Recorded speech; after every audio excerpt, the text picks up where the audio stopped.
Hola a todas las personas que nos ven en este canal. Vamos a darle continuación a la lectura de este libro de Zecharia Sitchin, Los Reinos Perdidos, donde Zecharia Sitchin aborda ya, abandona un poco la temática de las tablillas sumerias y se centra ahora en lo que sucedía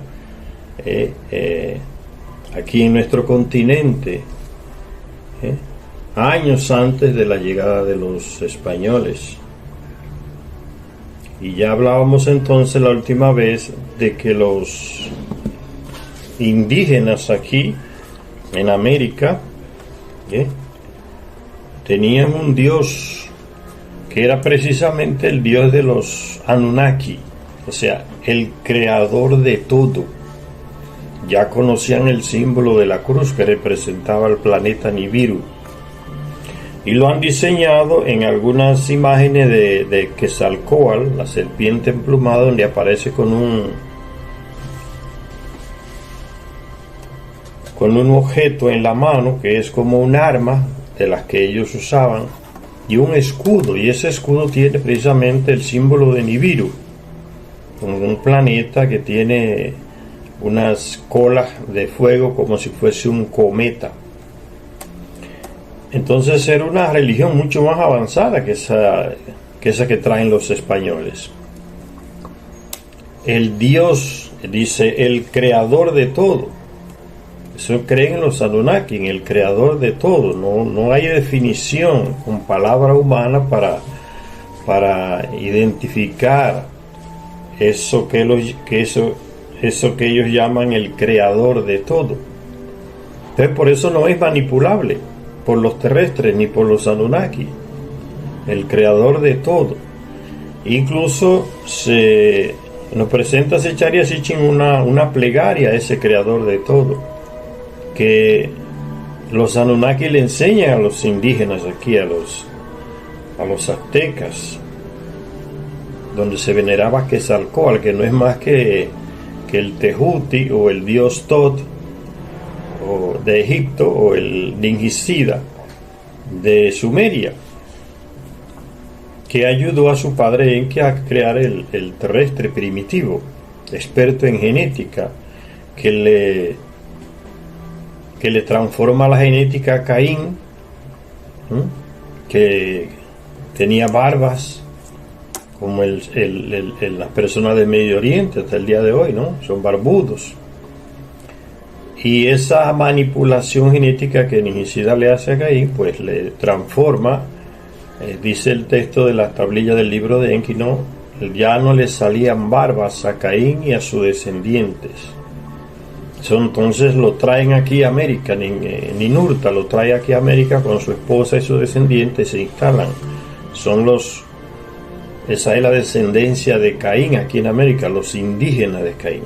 Los indígenas de América, no le crece la barba.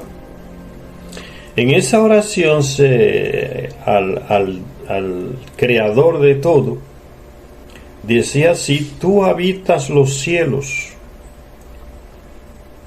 tú sostienes las montañas, tú estás en todas partes, eres eterno. Estás en todas partes. Eso combina exactamente con lo que dice Jesucristo. Cuando los apóstoles le preguntan a Jesús, los fariseos, los sacerdotes del templo de Israel tienen sus seguidores y estos les enseñan a orar. Y Jesús les muestra a sus discípulos una manera diferente de comunicarse con Dios.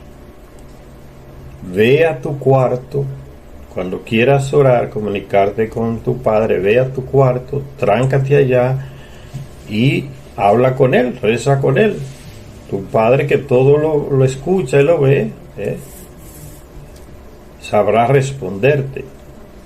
O sea, no hay una referencia de ir al templo, de ir a una iglesia, de ir a una mezquita, de ir a santuarios, de ir a catedrales. No se necesita nada de eso. Va en la línea de eso. El creador de todo no tiene un espacio físico que lo contenga. Ese Dios sí, ese Dios Yahvé del Antiguo Testamento, que es un Anunnaki, por eso que le mandaba al terrestre, mira, constrúyeme este templo, restáurame mi templo, o sea, mi residencia. Eso nada tiene que ver con el creador de todo. Y a ese que Jesús le dice a sus discípulos, récenle a eso, o sea, ve hacia tu interior. Ese no pide diezmo. ¿Qué dinero para qué? Si un edificio no lo puede contener, creador de todo. Pedir dinero es cosa de dioses raquíticos que se han inventado los terrestres para sacar provecho de eso que los Anunnaki les enseñaron, ¿no?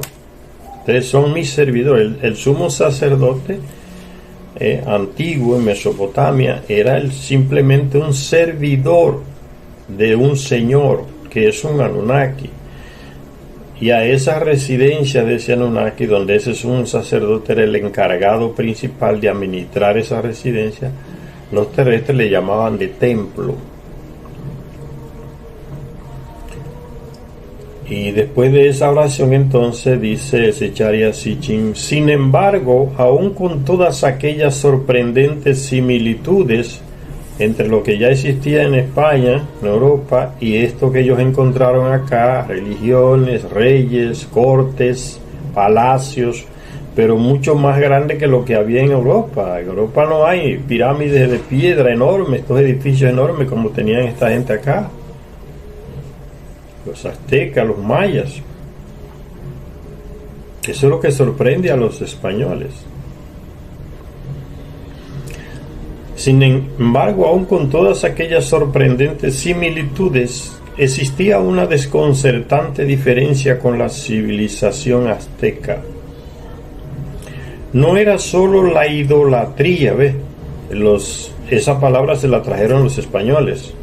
Idolatría, brujería, brujo, todo eso vino de España. Es el lenguaje de los sacerdotes, estos locos que vienen a matar la cultura por orden del rey. Y se lo aplican a los africanos. No, eso es brujería. A las religiones de origen africano, eso es brujería, eso es un brujo. Esas palabras no existen, se lo aplican a los indígenas, al que se encargaba de la cura espiritual entre los indígenas, el chamán. Ese es un brujo. Todas esas cosas se han quedado en el subconsciente de mucha gente que estudia y asocia inmediatamente brujo, brujería con cosas de gente negra, con maldad, idolatría, con esas estatuas que esa gente tenía. Ahora las estatuas de los blancos y las iglesias, eso no es idolatría, porque son blancos, ¿no? De ojos verdes, de ojos azules. Ahora las estatuas que hacen las religiones de origen africana, esas sí, esas estatuas son brujería, hechicería, idolatría, ¿ves? Toda esa nomenclatura, esos nombres se lo colocan esos sacerdotes europeos, españoles, portugueses, ingleses, a estas culturas, con señal de desprecio, de disminuir esas religiones. No era solo la idolatría de la que las masas de frailes y padres hacían su casus belli, o sea, los frailes y los padres, las monjas hacían de esas cosas su causa para iniciar como una guerra cultural contra esas manifestaciones religiosas de los nativos de aquí de América. Primero demonizar todo y después viene el ataque. Son métodos militares para acabar con una cultura. Se demoniza primero, eso es idolatría, eso es brujería, eso es cosa de Satanás. Y como Satanás es en contra de Dios, entonces nosotros estamos con Dios y ustedes con Satanás. Entonces es una lucha, tenemos que destruirlos a ustedes. Entonces es un caso de guerra ideológica. Dice: ni siquiera las bárbaras costumbres de arrancar los corazones de los prisioneros y ofrecérselos palpitando aún a Huitzilopochtli, una práctica que, por cierto, parece que introdujo el predecesor de Moctezuma ya en 1486. Entre los indígenas también se da esa cuestión de la religión. Los Anunnaki meten la religión para que se le vea como dioses, Y el terrestre, los sacerdotes que le sirven esa religión, se van inventando locuras que el Anunnaki no mandó, no pidió. Son los sacerdotes y los dirigentes religiosos que controlan al pueblo con la religión, que se inventan un monte de locura, sacrificios humanos. Hasta en el Antiguo Testamento aparece eso, ¿no? Que el Dios tal exigía sacrificios humanos. El terrestre se crea cosas que el Anunnaki no le transmite, no le dice que necesita. Es como cuando a usted se le presenta un ser de otro planeta con el cabello lacio, blanco, alto. Usted dice, esa es la Virgen que se me apareció. O eso es un ángel. Y se arrodilla. Ese ser no le pidió a usted que se arrodillara. Usted hace esa genuflexión, ese gesto físico, porque cree que así respeta a ese personaje que usted no conoce. Entonces el terrestre cría muchas cosas y se las atribuye a ese tal Dios que nunca aparece diciendo nada. Es la manipulación que hace el terrestre de los tales dioses para manipular a otros terrestres. Es igual, esa es la mentalidad terrestre, ¿no? Usted es dueño de esclavos y tiene un esclavo y comienza a tratar a uno de ellos muy bien, a darle privilegio, y ese se convierte en el esclavizador más grande contra sus propios compañeros que están esclavizados. Por eso dice el refrán, no hay peor tirano que un esclavo con una cuerda en la mano. O sea, él repite y exagera lo que su dueño está haciendo. Entonces, el terrestre tiene esa tendencia y eso pasa en esas religiones. Los indígenas no se libraron de eso, ofreciéndole corazones. ¿Eso era cierto o no era cierto? ¿O fue invento de los frailes y los monjes para desprestigiar a las religiones de los incas, de los aztecas o de los mayas? Hay muchas preguntas sobre esas cosas, se han estudiado mucho. Eso de que meterle un cuchillo en el pecho y extraerle el corazón como si fuera, eso es cuestionable. Usted le mete una cuchillada a una persona en el pecho, no significa que va a salir el corazón. Tiene que atravesar costillas, tiene que atravesar pulmones. Entonces eso es cuestionable, esos filmes que nos ha presentado Hollywood en contra de esas culturas indígenas son cuestionables. Solo que la gente a veces lo traga así crudo. Con una cuchillada en un pecho no se trae un corazón tan fácil. No es así que funciona. Entonces esas imágenes de un indígena azteca o maya, no sé qué, metiéndole una cuchillada a un tipo y sacándole el corazón, como esos filmes, esas películas de Mel Gibson y otros que hicieron esas. Esa gente hacen películas y agarran, están más desinformados que el carajo a nivel de historia. Pero lo que quieren es hacer un filme y ganar una película y ganar dinero. No profundizan hasta en esos detalles. No se saca un corazón con una cuchillada y se lo trae con la mano tan fácil. No es así que funciona eso. Entonces ese fue como un caso de guerra de los padres y de los frailes, ¿no? Ellos le ponen idolatría, demonizan al enemigo y comienza el ataque. Entonces hay que destruir todo eso. Ni las residencias de esos llamados dioses que ellos tienen hay que dejarlas en pie. Entonces le construimos una residencia de nuestro Dios y cambian uno por otro. A la residencia o al templo de Quetzalcóatl le construyen encima la residencia o templo del tal Dios de los cristianos. Se están suplantando una cosa por otra, es la misma ignorancia. Así que ellos dicen que vinieron a civilizar. Se trataba más bien de la escala total de esta civilización, que parecía el resultado de un progreso al que se había puesto freno en su carrera, o de la pátina de una cultura importada superior, como una fina chapa sobre una burda superestructura. O sea, viene una cultura y se cree que es superior a suplantar a otra que aquella que viene la ve como idolatría, menos, cosa de gente que no está civilizada. Eso es lo que quiere decir Zecharia Sitchin con esta parte aquí.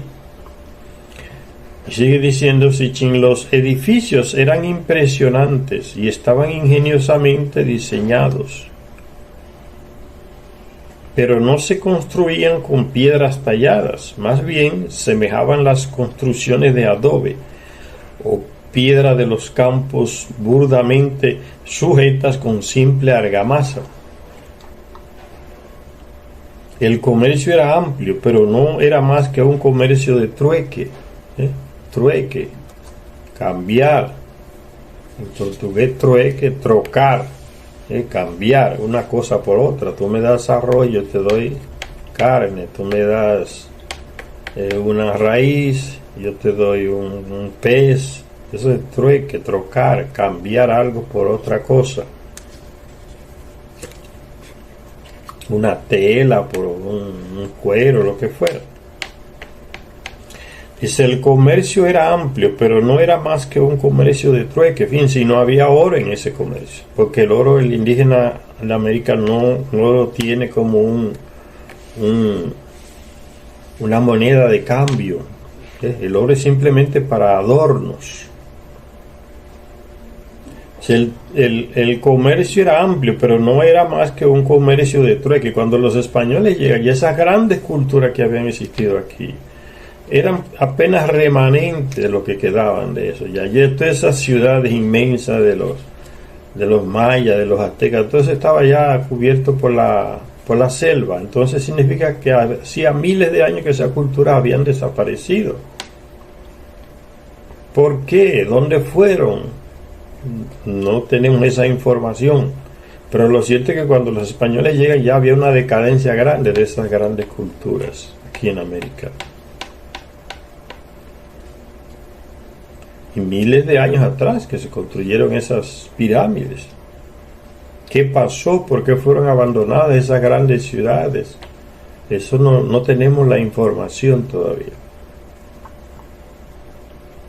Hay muchas puras teorías, ¿no? Que fue el hambre, que fue la sequía, que fue el exterminio, que fueron las guerras. Esas son simples teorías que lanzan esos investigadores, pero no hay nada que aclare realmente qué pasó, porque esas grandes ciudades fueron abandonadas. Dice, era un comercio de trueque entonces en esas culturas que encontraron los españoles aquí. Que el tributo se pagaba en especies, los impuestos con servicios personales. No se conocía en absoluto el dinero, mucho menos el trueque a base de oro. Las telas se confeccionaban en un telar de lo más rudimentario, no se conocía entonces el dinero, no había posibilidad de amasar, explotando a los otros, amasar dinero. Cuando no hay dinero se evitan muchas desgracias, porque por el dinero se amasan riquezas y por obtener esas riquezas se mata, se masacra, se cometen genocidios. Eliminando el dinero se eliminan muchas causas, muchas cosas violentas que el terrestre las tiene como lo absoluto. El afán por el dólar, por tener dinero y comprar cosas. Gente que nunca tuvo, consigue 1 millón y va inmediatamente corriendo a gastar todo en comprando cosas hasta las que no necesita. Es una locura que se le mete al ser humano. Cuando se elimine esa causa de tantas locuras y tanta violencia, habrá otro tipo de sociedad que no necesite dinero, moneda, para nada. Dice, no se conocía en absoluto el dinero. Las telas, estamos hablando de esa cultura de los aztecas. Las telas se confeccionaban en un telar de lo más rudimentario. El algodón se hilaba sobre usos de arcilla.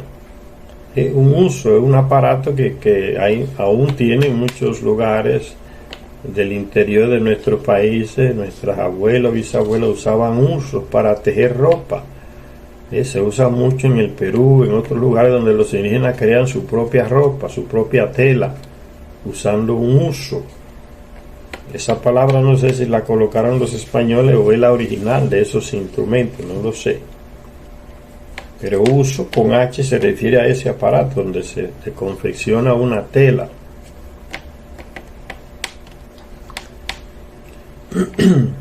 El algodón se hilaba sobre usos de arcilla, similares a los encontrados en Europa, en las ruinas de Troya, eso ahí en Turquía. Se encontraron usos. Entonces hay el mismo aparato aquí en América y tan lejos, a miles de kilómetros, en Turquía, hoy lo que es Turquía. Alguien llevó esos aparatos, el mismo aparato, en diferentes lugares. ¿Quiénes tenían la capacidad de llevar la misma cosa a distintos lugares? Los Anunnaki en sus naves. Entonces no hay que romperse tanto la cabeza como hacen unos llamados expertos europeos, estadounidenses, que se matan la cabeza por un disparate. Lo que hace que confunden más. Si hay uso aquí en América, hay uso en Oriente Medio, hay uso en la India, para hacer la misma cosa, para confeccionar telas. Alguien llevó ese instrumento a esos lugares tan distantes.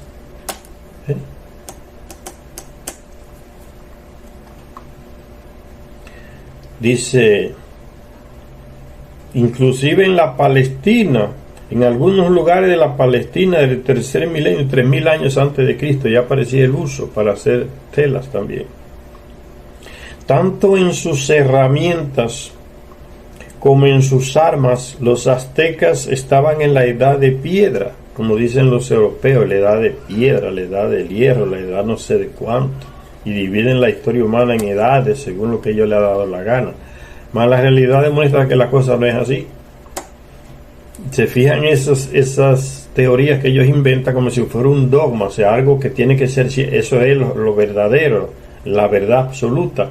Entonces cuando en la edad de piedra encuentran ellos mismos excavando un martillo de hierro, se quedan con la boca abierta y entonces inventan otra teoría para no aceptar que la que ellos dijeron estaba equivocada.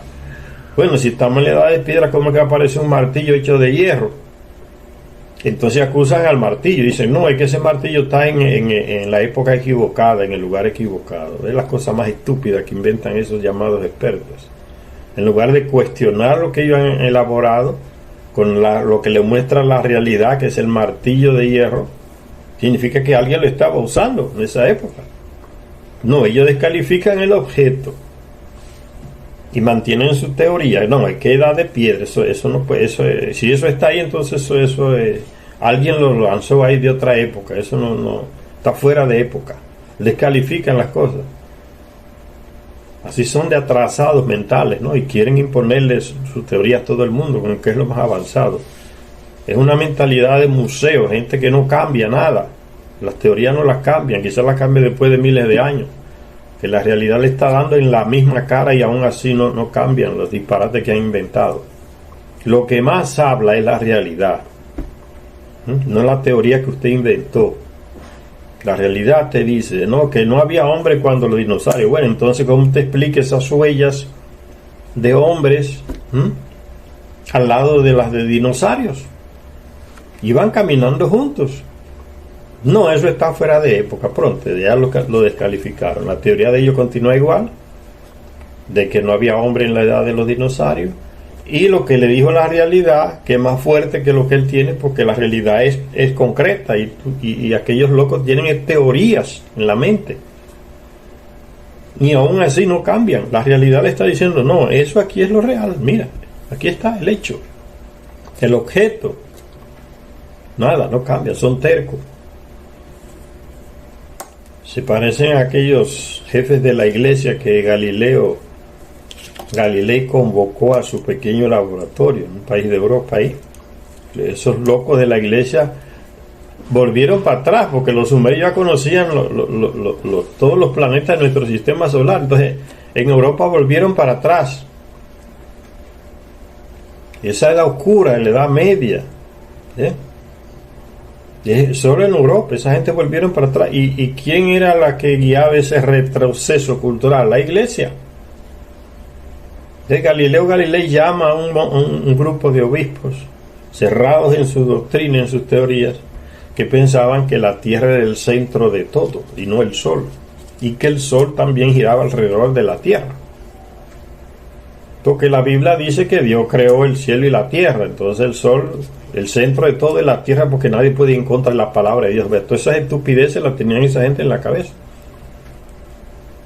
Y Galileo, con un pequeño telescopio, le dice: vengan a ver que no es la tierra que gira alrededor del Sol, que no es el Sol que gira alrededor de la tierra, es la tierra y los otros planetas que están girando alrededor del Sol. Ninguno de esos obispos se quiso levantar de su silla para ver por el espejito. La terquedad, la cerrazón de cabeza y de corazón de esa gente, ¿no? Son fanáticos de la idea que tienen, nadie se la cambia, ni la misma realidad hablándole. De dejar que esos locos dirijan la historia es un error. Nos va a llevar a la época de las cavernas, como ellos dicen, caminando para atrás. Pero el terrestre va avanzando, se va despojando de esa desgracia de la religión que tiene al mundo atrasado, metido en guerras que no acaban. Ya en Europa usted va a muchos países de Europa, ya no hay iglesias, están todas cerradas esas catedrales, ya no hay sacerdotes, hay un monte de pueblos y lugares que no hay quien atiende, entonces cierran eso, ya no hay. Catedrales convertidas en bares y en librerías en algunos países de Europa. Tú vas a la calle, le preguntas a la gente: ¿tú crees en Jesucristo? ¿Tú crees? Y te miran con la cara como este está en la Edad Media todavía. El terrestre va avanzando. Pero eso hay que controlar la educación para que la gente no salga de la burrice, de la cabeza de oveja, mentalidad de oveja. Entonces, en esos lugares donde lucran más las religiones, en esos lugares donde hay poca educación en la cabeza del pueblo. No, que yo me casé y no me puedo divorciar porque el padre me dijo que es para siempre y lo que Dios unió no lo separa nadie. Entonces, aunque estemos jodidos los dos, no nos podemos divorciar. Entonces, es estupidez, vino de la religión y esta gente lo han asumido con esa mentalidad de oveja. No cuestionan nada. Se dejan llevar por lo que dijo este loco sacerdote, ¿no? Dios no le ha dicho a nadie que se case para siempre, ni que se case tampoco. Eso lo ha inventado esas religiones y se lo meten en la cabeza a la gente como que un tal Dios dijo eso. ¿Y quién es que va? Entonces la oveja dice: bueno, ¿y quién es que va en contra de Dios? Es una locura, una esquizofrenia lo que le hace la religión en la cabeza a las personas.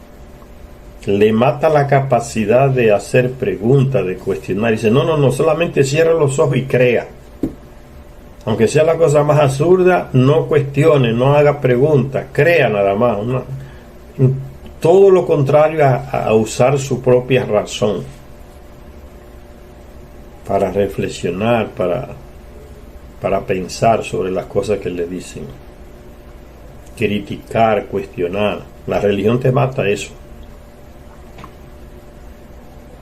Y esa misma ideología pasa en los militares, ¿no?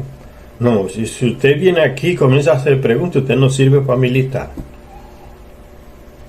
Es la misma actitud, no tenga fe, o sea, acepte las órdenes que vienen de su superior y acabó. Usted no cuestiona nada aquí, no pregunte nada. Si usted comienza a preguntar y a cuestionar, usted tiene que irse a otro lugar.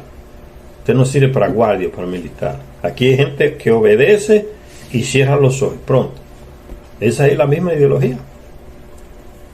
Irracional, lo mandan a darle macanazo a la gente en la calle y cierren los ojos y denle al que le quede enfrente. Con toda la fuerza, que la justicia la tenemos de nuestra parte. Y entonces estos tipos van y acabar con todo el mundo. Usted intenta dialogar y te lleva un macanazo en la boca. Te quiebran todos los dientes. Esa es la formación que le dan. Obedezca y no cuestione. La misma cuestión de las religiones. Obedezca y cierre los ojos. Aunque sea la cosa más absurda.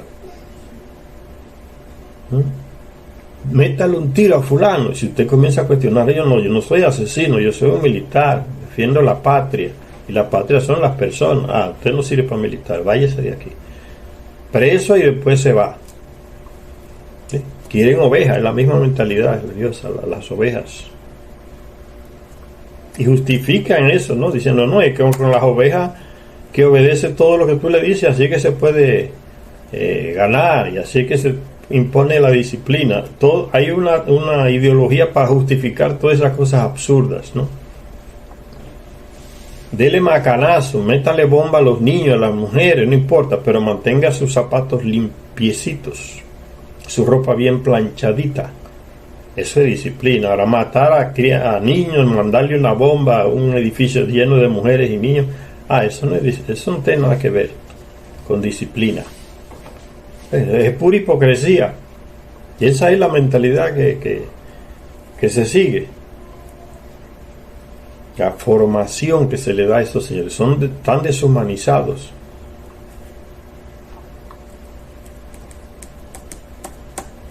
Entonces, Chayarjino dice como que esa cultura que encuentran los españoles a su llegada ya están como en una etapa muy, muy, muy baja, ¿no? De su progreso, como que regredieron, retrocedieron. No hay un uso del hierro por ningún lado, no se ven. Esas grandes estructuras de piedra, ya nadie, edificios, pirámides, ya esta cultura que encuentran los españoles no son capaces de construirlas. O sea, alguien superior a ellos anteriormente, miles de años, hizo eso. Y esta cultura que vinieron ahora, que encuentran los españoles, no son capaces de hacer eso. Tanto en sus herramientas como en sus armas, los aztecas estaban en la edad de piedra, inexplicablemente desprovistos de herramientas y armas de metal, a pesar de conocer el oficio de la orfebrería, que trabaja con oro y con plata, metales. Entonces hubo un retroceso en la humanidad. ¿Qué pasó? No sabemos. Está faltando esa información. Para cortar, y eso le causa un problema a esas culturas indígenas que encuentran los españoles, ¿no? Porque los españoles traen hierro, espadas de hierro, escudos de hierro, ¿no? Entonces la superioridad en las armas es garantía de que puede ganarse la guerra más fácilmente al que no tiene esas armas. Para cortar utilizaban pedacitos de obsidiana parecidos al cristal, y uno de los objetos predominantemente de la época de los aztecas fue el cuchillo de obsidiana que utilizaban para sacar los corazones de los prisioneros. Ese detalle de ese Chayarjin ahí está un poco extraño, ¿no? Parece que no pasó más de ahí. Eso es lo que aparece en los cuadros que guardaron los frailes, ¿no? Un indígena ya haciendo un sacrificio con un cuchillo de obsidiana, que es una piedra negra, ¿no? Se puede pulir para sacarle el corazón, y le metían la cuchillada y salía un chorro de sangre y el tipo metía la mano. Eso es cuestionable, no es así que se saca un corazón, y las costillas y los pulmones. ¿Cómo es que lo atraviesan? No se dice nada de eso, porque parece que esas cosas no eran como lo presentaron los frailes, los sacerdotes.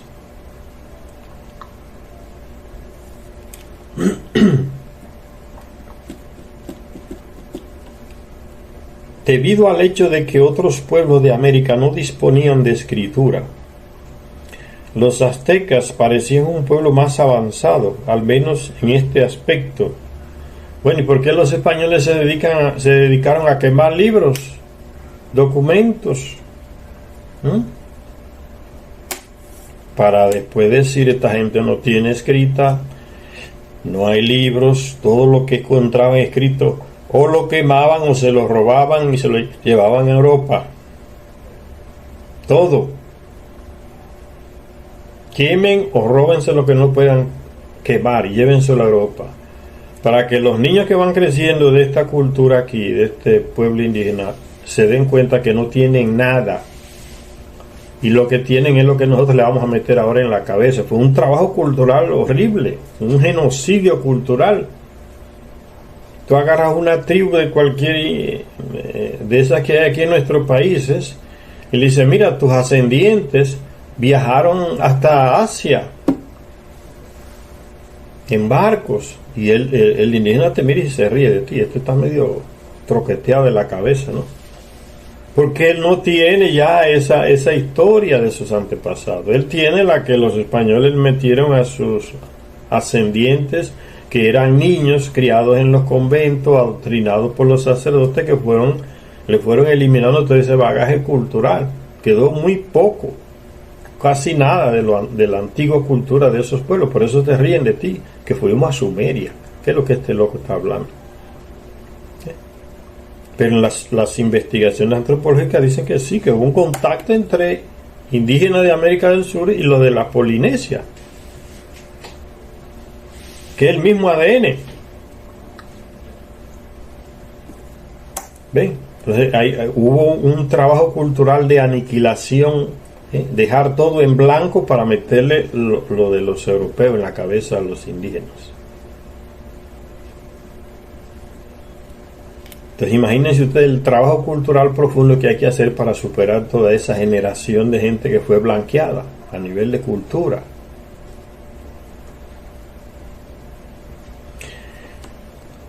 Debido al hecho de que otros pueblos de América no disponían de escritura, los aztecas parecían un pueblo más avanzado, al menos en este aspecto, dado que utilizaban cierto sistema de escritura.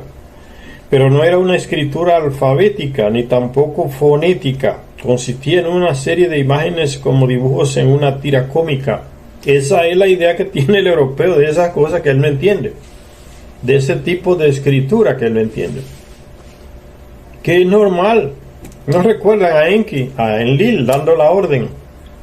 Hasta en el libro del Génesis aparece, ¿no?, el cambio de las lenguas. Después que Marduk y su gente querían construir la torre de Babel, la torre de lanzamiento de naves hacia el espacio, y llegó Enlil y se la destruyó. La Biblia dice que fue Yahvé, porque está todo manipulado. Y a partir de ahí entonces lo dividió en lenguas distintas. Entonces tener una lengua distinta es normal. Fue una imposición de los Anunnaki.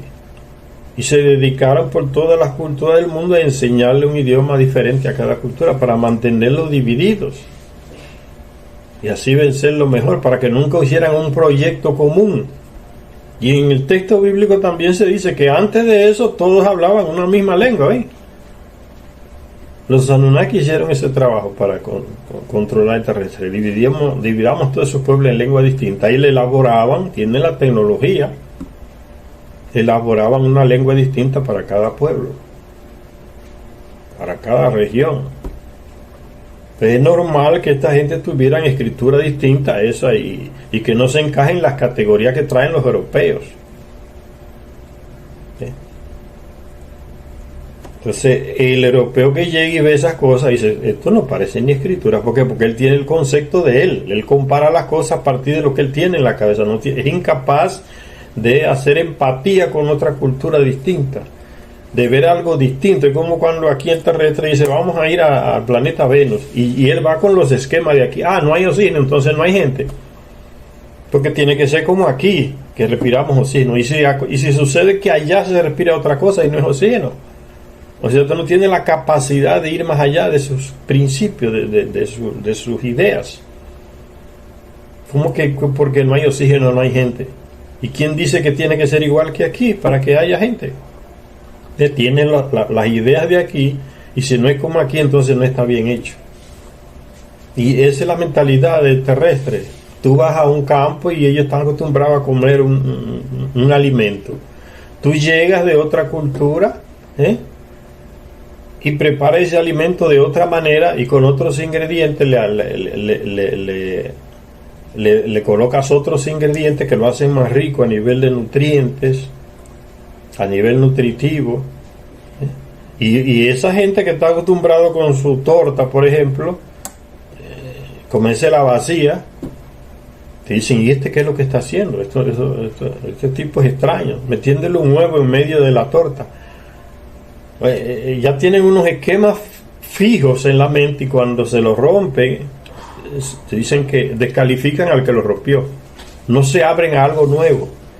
En lugar de decir, mire, el carbohidrato de la torta es mejor para el cuerpo, colocándole proteínas como el huevo o la carne rellenada de carne, esquemas fijos que cuando se rompe, entonces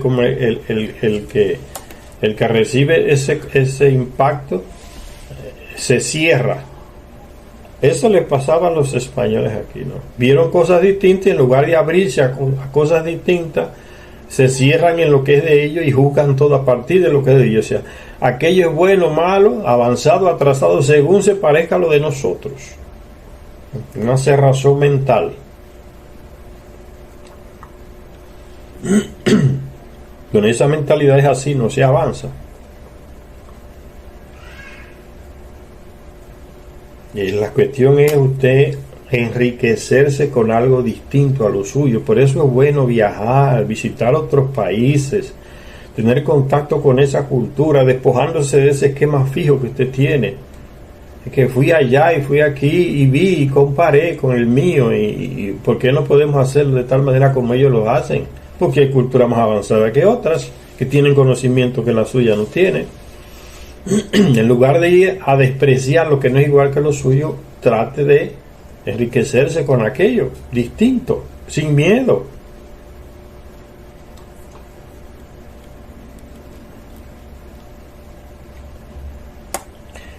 Pero no era una escritura alfabética, decían los españoles, ni tampoco fonética. Consistía en una serie de imágenes como dibujos de una tira cómica. Esa es la visión europea sobre la escritura que tienen los aztecas y otras cosas, y otros pueblos acá. En comparación, en el Próximo Oriente de la antigüedad, lo que era Sumeria, Mesopotamia, donde se desarrollaron esas grandes culturas antiguas,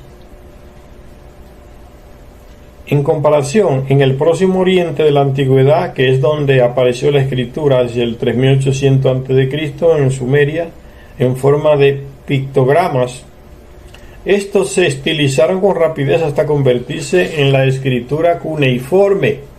Pero Zecharia Sitchin no sabe informar ni a aquellos expertos europeos que fueron a estudiar el Medio Oriente, Mesopotamia, y le llamaron a esos pueblos que estaban ahí, esa grandes culturas que levantaron los Anunnaki, le llamaban los sumerios. Esa gente no se llamaban a ellos mismos sumerios.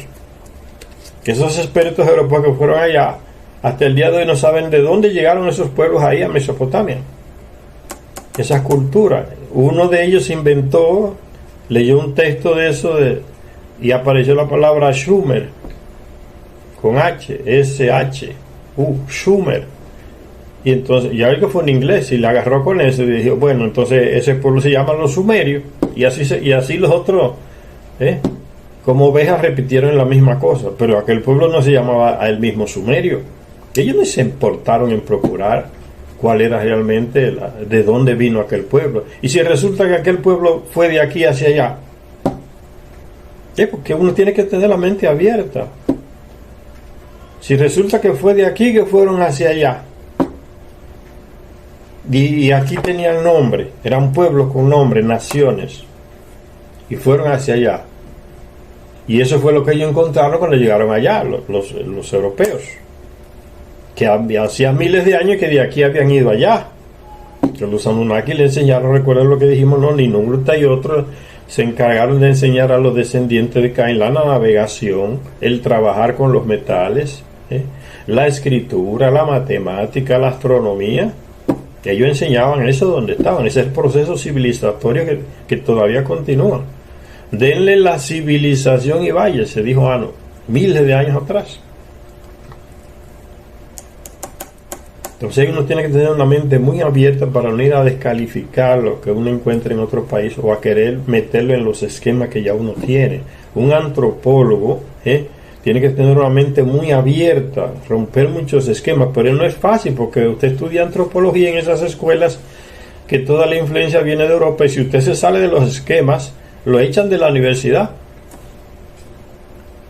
Porque a veces a esas escuelas, universidades, instituciones europeas le mandan un salario al director en secreto para que no deje esas ideas distintas florecer en la universidad. Ni coloquen esa gente que piensan así como profesores tampoco. Todo está controlado para que siga la ignorancia. Y así se controla más fácil. que nos vean como superiores. Eso es lo que queremos. Entonces el blanco, el europeo, el africano, el asiático, el latino ve al blanco europeo superior. Eso es un trabajo que se ha venido haciendo por décadas no, años, siglos, para que veamos al blanco de ojos azules que viene de allá el superior. Nosotros somos lo inferior, y ese lenguaje nos meten en la cabeza de pequeño, ¿no? Nosotros somos superiores a ustedes, y así la gente va creciendo con esa imagen. Pero cuando usted lee, procura, investiga, va más hondo que lo que ellos fueron capaces de ir, usted descubre que las cosas no es como ellos dicen. Tú le hablas a un noruego, a un finlandés, a un inglés, a un francés de lo que pasa allá, de su propia historia, y se queda con la boca abierta y te dicen, ¿y cómo tú sabes todo eso? Porque ellos mismos ya que son de allá no lo saben. Usted que lo estudió profundamente sabe más de la cultura de ellos que ellos allá, y se quedan con la boca abierta, como que aquí no podía suceder eso. Que un latino sepa más de lo que está pasando allá, de mi propia historia. ¿Cómo tú sabes todo eso? Y se quedan con la boca abierta. O sea, eso no es posible. O si hablas el idioma de ellos, se sorprenden. Entonces, ¿por qué no lo puedo hablar? Porque se ven superiores. Y aquí los inferiores no pueden saber las cosas que los superiores sabemos. Eso no es normal. Lo ven así, desde ese punto de vista, ¿no? Sigue diciendo Sitchin, pero las leyendas, lo que los expertos, ya Sitchin critica a muchos de llamados expertos europeos, estadounidenses, expertos, pero las leyendas, y los expertos le llaman leyenda esas historias de los indígenas, pero las leyendas, lo que los expertos llaman mitos, mitología, migratorios, sitúan los acontecimientos bajo una luz diferente, principalmente comenzando el relato en una época mucho más antigua. Las leyendas que llaman los expertos de los indígenas, esos escritos, esa historia, tienen otras fechas mucho más antiguas que la que le han metido esos expertos europeos. Cuando dicen, no, es que ese edificio de esos mayas ahí, eso fue construido después de Cristo, tantos años. Ahora, las historias que los europeos llaman de leyenda de esos mismos indígenas remontan el origen de esas cosas miles de años antes de Cristo. Y esos antropólogos europeos vienen con esos que me dicen, no, eso fue después de Cristo, eso no puede pasar de ahí, de la antigüedad. Si así nos desclasifican. Los viejos son ellos, los antiguos son ellos, aquí es lo nuevo. Eso fue después de Cristo que se elaboró. Y así queda escrito, porque los estudiantes, como ya les dije, en las universidades nuestras estudian los esquemas europeos antropológicos. Es la escuela europea que se impone en las universidades de aquí. Ese análisis de carbono, eso lo inventaron los europeos. Pero eso no significa que sea el único, o el mejor, o el más exacto, para analizar cosas antiguas. Entonces ellos tienen todo eso manipulado. No, póngale que fue después de Cristo. Si le pone antes, usted no va a recibir el cheque que le mandamos y no vamos a publicar sus artículos en tal o cual revista. Y así controlan todo. Que siempre estamos abajo de ellos, ¿no? Después de Cristo. Ellos ya no, ellos son antes de Cristo, más antiguos, son lo antiguo. Eso se va superando poco a poco. Con gente que no tiene cabeza de oveja, mentalidad de oveja, y va cuestionando y criticando y haciendo estudios más profundos. Las fuentes de esta información, de lo que ellos llaman de leyendas indígenas, remontan esas fechas miles de años antes de la fecha que colocaron esos expertos europeos. Es lo que está diciendo Sitchin. Las fuentes de esta información no se basan solo en la tradicional oral, sino también en diversos libros llamados códices que escribían los aztecas. Códices que escribían, tienen escrita.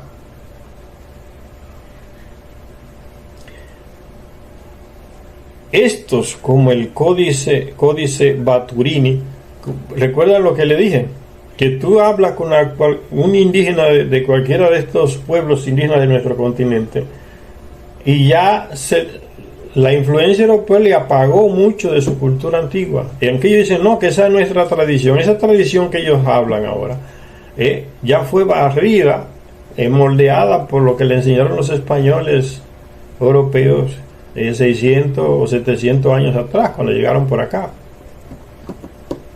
Entonces no es fiable. Todavía te va en muchas culturas indígenas y te dicen, no, porque a nivel sexual no se besa. Porque a nivel sexual tú no le puedes ver la cara a la indígena cuando estás haciendo el amor con ella, en la hamaca, en las redes. Uno con la cara para acá y otro con la cara para allá. Porque si no, los hijos van a nacer parecidos al vecino, no sé qué. Los indígenas también tienen sus cosas muy oscuras que necesitan avanzar en los conocimientos para tirar muchas supersticiones que tienen todavía, porque la realidad les dice lo contrario. El niño que va a nacer va a tener los rasgos del papá y la mamá, no importa que te mire para allá o mire para acá o le mire la cara, eso no tiene ninguna influencia. Entonces muchos indígenas ya en el contacto con las televisiones, los blancos, ya están aclarándose mejor la mente. No, que al indio no le gusta besar porque la boca no se hizo para eso. No tiene sexo anal porque eso no es para eso. El indio va avanzando, los indígenas, muchas naciones van avanzando en el conocimiento, en el contacto con otra cultura. Y van superando, muchas de esas indígenas esconden los errores de su propia cultura. Le da vergüenza que los blancos sepan que están equivocados. Entonces le prohíben a veces a las mismas indígenas, a los indígenas que hablen de esas cosas, que tienen que ser superadas. Pero no les gusta que le descubran los fallos en su cultura, en sus visiones que tengan. Es que el tiempo va avanzando, todo va avanzando. No hay manera de que usted quiera fijar una idea en la cabeza de la gente y que siempre sea así. Eso no cuadra. El mundo gira, se mantiene girando. Estamos dentro de un planeta que no para de girar. Tenemos que seguir esa misma lógica, ¿no? Todo va cambiando, va cambiando. Y sigue diciendo Sitchin que ya tenían códigos escritos. El código, y todo eso se lo robaron los españoles europeos, esos códices escritos. ¿Están dónde? En ningún museo de América, están todos por allá por África, Museo de Francia, Museo del Vaticano, Museo de Bélgica, Museo de Alemania, Museo de Inglaterra, Museo de Estados Unidos. Todas esas cosas se los robaron, todos esos escritos. Estos, como el Códice Boturini, dicen que el hogar ancestral de la tribu azteca se llamaba Aztlán. Suena como Atlántida. Se llamaba Aztlán, que significa lugar blanco. Aquel era el hogar de la primera pareja patriarcal, Isaac Micoal, blanca serpiente nube. Eso se parece muchísimo a esas historias, ¿no? La serpiente emplumada, la raza blanca de los Anunnaki, los atlantes, raza blanca, cabello lacio, nariz fina. Eso que llaman de leyendas indígenas, de esos códigos, pueden referirse a eso. Lugar blanco, se refería a la raza que vivía ahí. Aquel era el hogar de la primera pareja patriarcal, Isaac Micoal, blanca serpiente nube. La nave que se eleva y va dejando la cola como una serpiente, la cola de humo, por las nubes. La tecnología que el terrestre no conocía, el Anunnaki la tenía. Dice, la primera pareja patriarcal, Isaac Micoal, y su esposa Ilan Kue, vieja mujer. Ellos fueron los que engendraron a los hijos de los que provendrían las tribus de habla náhuatl, entre las que se encontraban los aztecas. Está hablando de los orígenes de los aztecas, de dónde vinieron ustedes. Los toltecas también eran descendientes de Isaac Micoal. Hay un origen de razas que es común. El terrestre, recuérdense que habla de cosas, de genética que él no sabe, no conoce, la genética, la descendencia. Entonces él lo transmite según los conocimientos que tiene. Serpiente emplumada, bueno, ya hoy sabemos que era una nave que se elevaba y los indígenas veían ese rastro de nube como una serpiente en el aire. Emplumada porque volaba, se elevaba como un pájaro que tiene plumas. Entonces hay que ver todo desde esa perspectiva para poder entender esos textos que ellos escribieron. Dice, los toltecas también eran descendientes de esta primera pareja patriarcal, pero su madre era otra mujer, siendo así hermanastro de los aztecas. La costumbre de los Anunnaki, casarse hermano con hermana, hermanastro con hermanastra, padre con hija que tenían hijas. Costumbre de los Anunnaki, el terrestre copia. ¿Dónde estaba situado Aztlán? Nadie lo sabe con certeza, dice Sitchin. De los numerosos estudios que tratan de este asunto, entre los que se incluyen teorías de que se trataba de la legendaria Atlántida, que la Atlántida no es legendaria, no es leyenda, no es mitología. Eso viene de los europeos, ponerle lo que no entiende le meten el mote de leyenda y mitología. Hay unos europeos que se fueron de los primeros que fueron a esas culturas, a visitar esas culturas de Grecia antigua, los sumerios en Mesopotamia, y ellos fueron los que elaboraron un monte de nombres que no tiene nada que ver con lo que esas culturas tenían, pensaban sobre ellas mismas. Y esa influencia de esos europeos es lo que se ha quedado en la mente de nosotros. Lo que ellos elaboraron equivocadamente, porque no entendían, entonces le ponían, eso es mitología, eso es leyenda. Y así se ha quedado hasta el día de hoy. Errores que van repitiendo a través de generaciones, como el de Colón, ¿no? Llegué a la India, todo este monte de gente son indios. Pues ya uno sabe que estaba equivocado, él no llegó a ninguna India. India son los de la India. Aquí había naciones con sus nombres propios, como las hay hasta el día de hoy. La realidad habla más que la teoría que inventó Colón, de que había llegado a la India, pero aún así siguen repitiendo el error de este Colón, que indios. ¿Ven cómo son las cosas en la historia? Si uno no abre los ojos, se mete en ese tren de la ignorancia.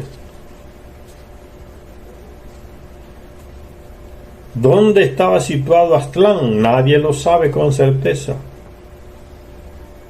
De los numerosos estudios que tratan de este asunto, entre los que se incluyen teorías de que se trataba de la legendaria Atlántida, uno de los mejores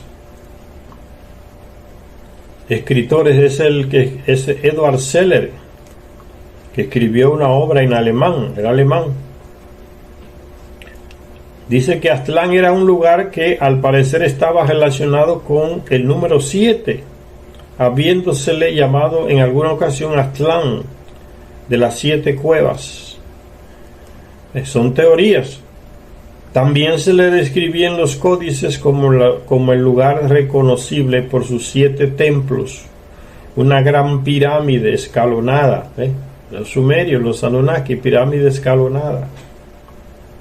Una gran pirámide escalonada central rodeada por 6 santuarios menores, 6 edificaciones menores.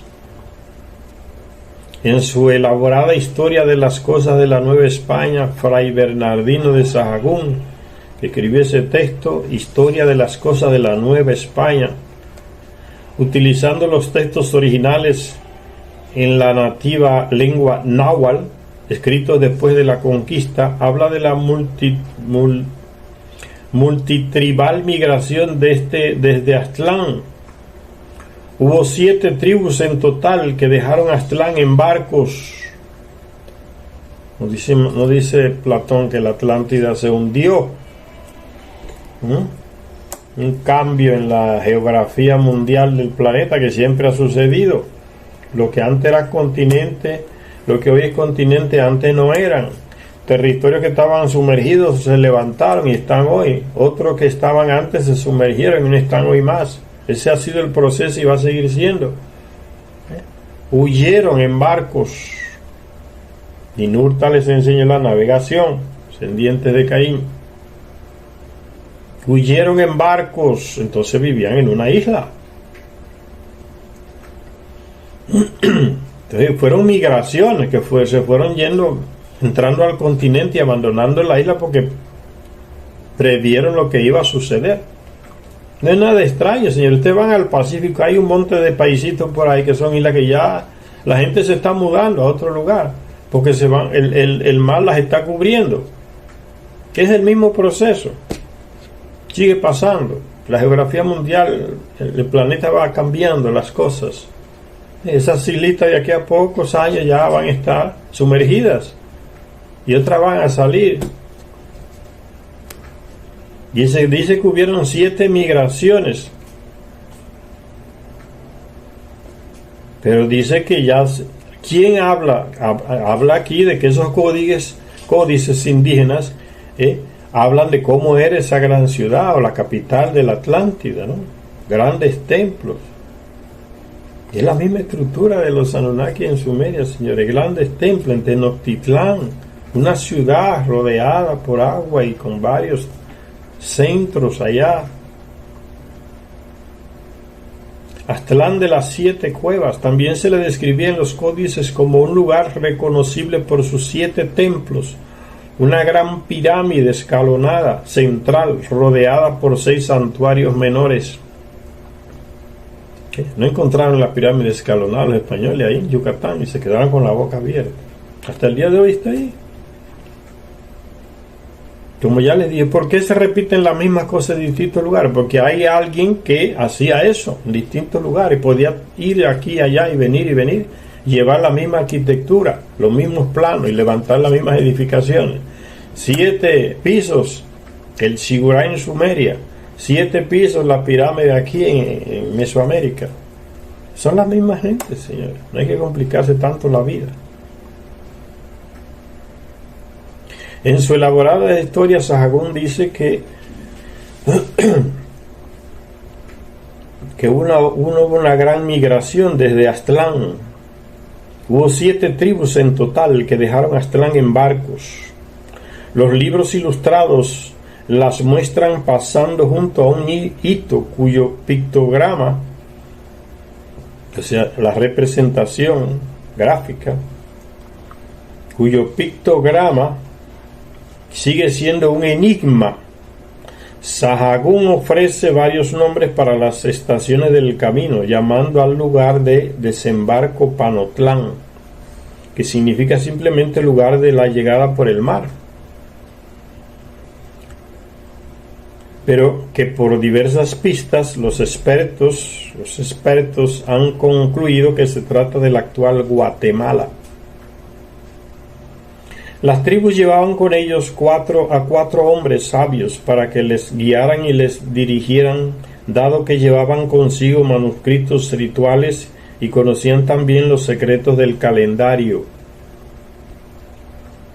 Desde allí las tribus se encaminaron hacia el lugar de la serpiente nube, ¿ven? Donde al parecer se dispersaron.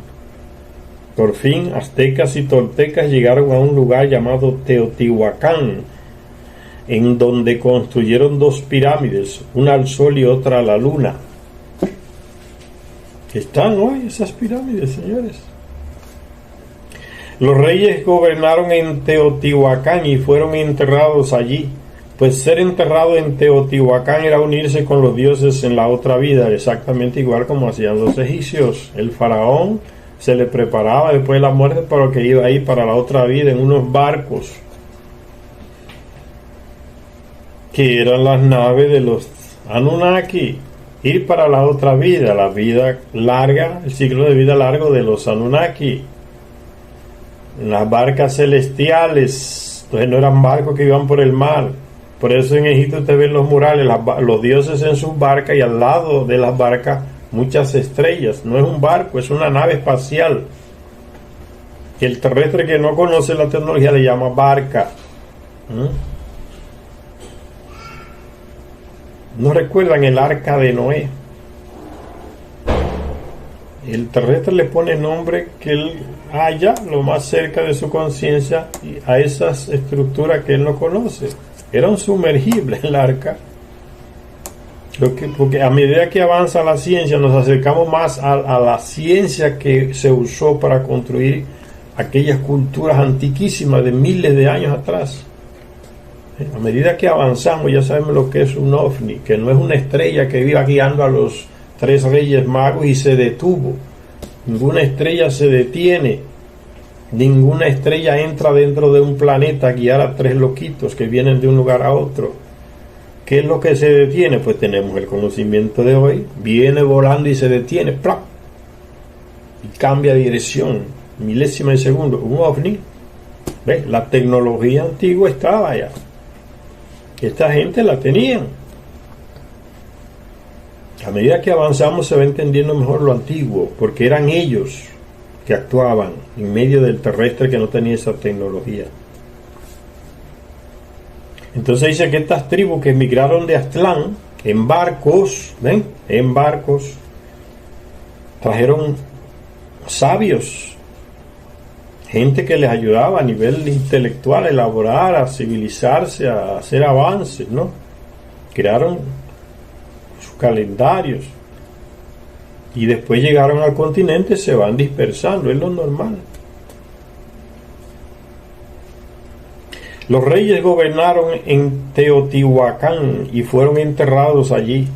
Pues ser enterrado en Teotihuacán era reunirse con los dioses en la otra vida. Con los dioses, ciclo de vida de los Anunnaki, que el terrestre cree que son eternos. Y ustedes ven esas piramiditas que se han construido en lo que era Egipto antiguo, por ahí en Sudán,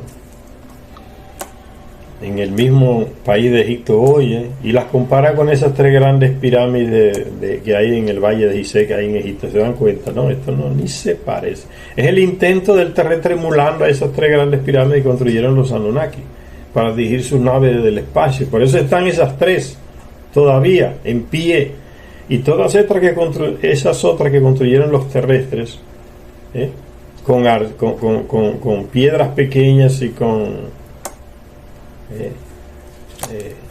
arcilla, que con el tiempo de la arena la ha ido derrubando a todas y ha encontrado muchos esqueletos, porque era la misma mentalidad aquí, ¿no? Los reyes levantaban esas estructuras imitando a los Anunnaki y se metían ahí, le dijeron: entiérrenme aquí, que de aquí me llevan ellos a la otra vida, de aquí yo voy a acceder a la otra vida. No, el deseo de tener el ciclo de vida largo del Anunnaki, que se le veía como inmortal, porque pasaban generaciones de terrestres y esta gente seguían ahí. ¿No recuerdan al Yahvé de la Biblia, que es uno de ellos, diciéndole a Moisés o a no sé quién, o a Josué o a los líderes del pueblo hebreo, ¿no? Mira, yo soy el Dios de tu padre, de Abraham, de Jacob, gente que hacía miles de años que ya no existía más, y él seguía vivo. Yo soy ese mismo que a ellos se relacionaban conmigo. O sea, el ciclo de vida de él es normal. Él tiene el ciclo de vida de su planeta. Pueden durar 40.000, 50.000 años terrestres. Por eso el tipo dice eso, ¿no? Yo soy el Padre, el Dios de Abraham, de Jacob, de no sé cuándo, y va atrás miles de años. Yo soy el mismo, estoy aquí todavía. Porque el Anunnaki tiene un ciclo de vida distinto a nuestro. Entonces no es nada extraño.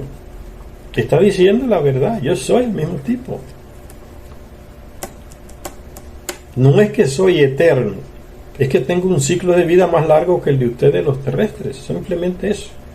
Ya les expliqué, el ciclo de vida de las personas está ligado directamente a las vueltas que da su planeta alrededor del Sol. Órbita se llama, el término científico. O sea, el planeta nuestro da 80 órbitas, o sea, 80 vueltas alrededor del Sol. ¿Cuántos años tenemos los que vivimos dentro del planeta? 80 años. Eso pasa con ellos. ¿cuántos años, cuánto tiempo pasa para que el planeta de ellos, Nibiru, dé la vuelta aquí alrededor de nuestro Sol? 3.600 años de aquí de la Tierra. Entonces, 3.600 años para ellos es un año de vida. Yo soy el Dios de Abraham, de Jacob, de fulano. Es normal. El ciclo de vida es distinto. Se entiende fácil. Pero los expertos te complican todo para que no entiendas nada, porque ellos también tienen mucha burricia, sobre todo esos europeos, muchos dogmas en la cabeza, que teorías que no hay quien son como de piedra, no se las cambia la realidad tan fácilmente.